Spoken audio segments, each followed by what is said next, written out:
So this is my final regression that I landed with. You see that it took me 10 regressions to get here.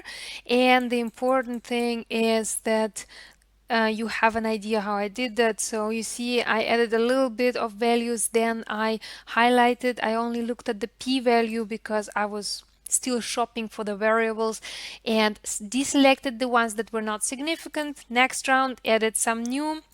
So some of them are not significant, some previous ones became insignificant. I kicked them out for the next round, and so on and so forth until I landed on this regression. And here we see, what do we have? It still makes sense to go into all this trouble because ANOVA is significant. If we use this model, we're significantly better at predicting the IMDb rating than if we just taken the mean. How much can we explain? 22%. It's a real data. For real data, that's a pretty decent score. And out of the entire world, we can explain 21%. The important thing to consider here is that what are the values here and how do you interpret these coefficients? So we already said, okay, one minute increase in the duration of the movie will actually increase our IMDb rating by 0.01. One additional win will increase our IMDb rating by 0.03. One additional word in the name of the movie will decrease our IMDb rating by 0.2. So you see, the units of measure are different. Here we're talking about minutes, then we talk about trophies, then we talk about words, and so on and so forth. In the binary variables, we go and talk about for a move from being a non-documentary to becoming a documentary increases IMDb rating by 0.74. So generally, we can say how is the separate influence of the variable, but we cannot say which one is actually stronger because that would be comparing apples to oranges. If you want to compare and figure out which one is stronger, you need to standardize those coefficients. This is a little bit beyond the point of this course. In general, you should remember that in this format are not comparable, and that generally it's possible to convert these numbers to produce another coefficient that will be a standardized coefficient that will help you to tell which aspect actually has a stronger impact. So you will do that by creating a unified, standardized unit of measure. Multiple statistical softwares provide these possibilities. For now, that's not so relevant. We really care in general to know about how these regressions work. And of course, we really want to predict the future. And that's what we're going to do now. So I am going to go to IMDb, and I decided that I want to predict a movie, Baby Driver. I really like this movie, highly recommend it to everybody who wants to watch something. Let's check if we have Baby Driver actually in our data, because we want to predict something that's out of our data. And we don't have it. All right, so how do we predict? How do our regression works?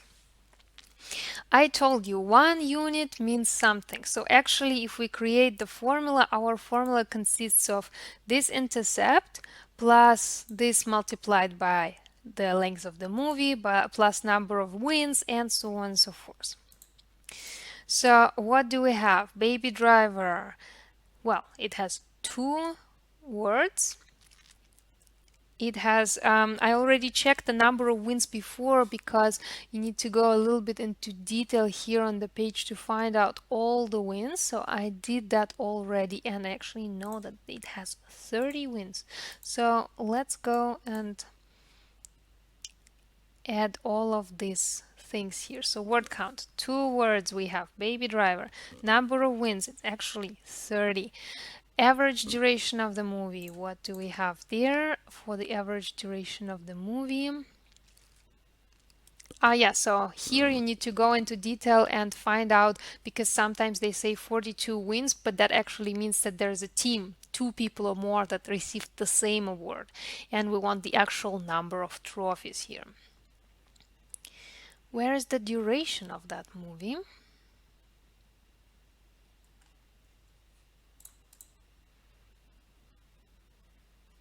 Aha, there it is.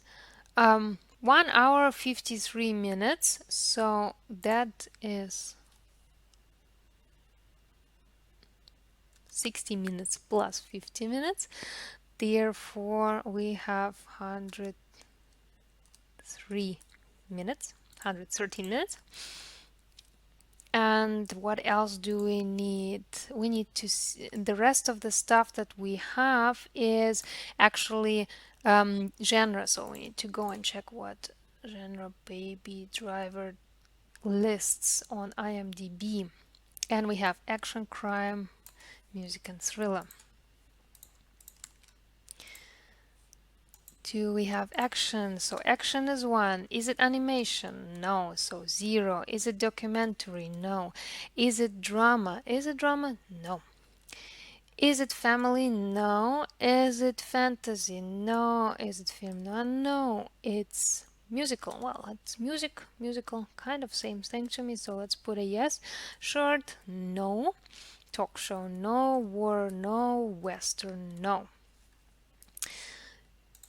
So what we would do now, we would create a coefficient for our formula, and we will say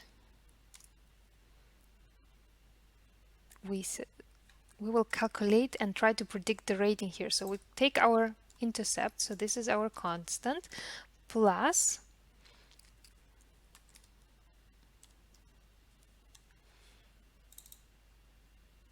we have a product of this with the product of this, and see what happens. 733. What's the actual rating of that movie? That it received 7.6. So we have a little bit of error here, but considering that the fact that our model actually explains the rating only by 22%, that's actually already quite close.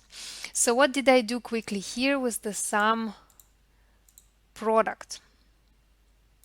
With the sum product function here. What I did is I said, okay, the coefficient from average, this is our beta coefficient, multiplied by the actual number that we have here. Then let's multiply our number of wins by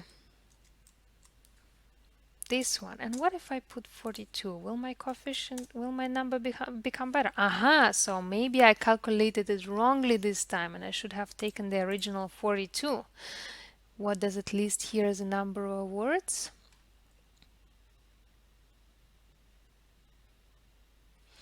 42 wins, so that was correct to calculate it with the team. I thought that was wrong, so that looks like even a better approximation. You need to play around with these things. But going back, this is what we did bit by bit, and if we drag it out, we'll see what happens. And now let's take a sum of this.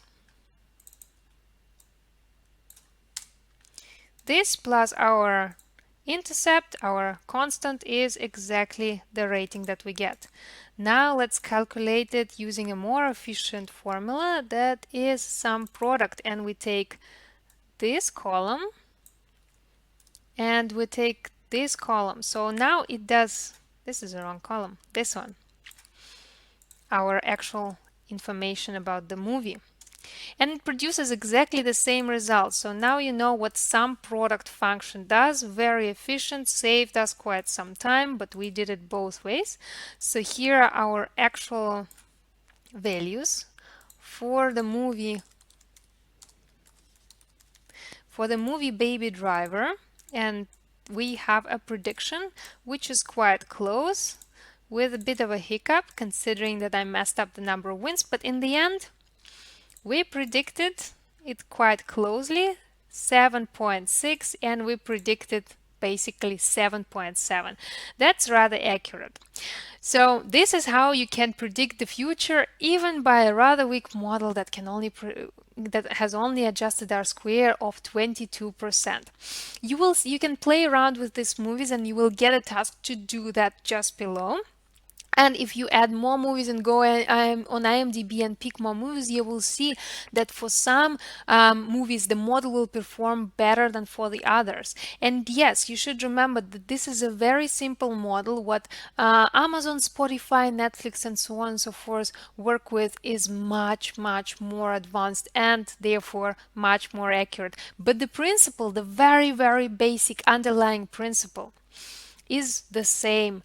We look at the things and we have some information. Based on this information, we try to figure out what is the impact of different factors on the outcome that we're interested in, which is in our case IMDb rating, and that based on this we can figure out and predict something that is outside of our sample. Another movie, for example. So now try out to use the model that we have created to predict another movie rating.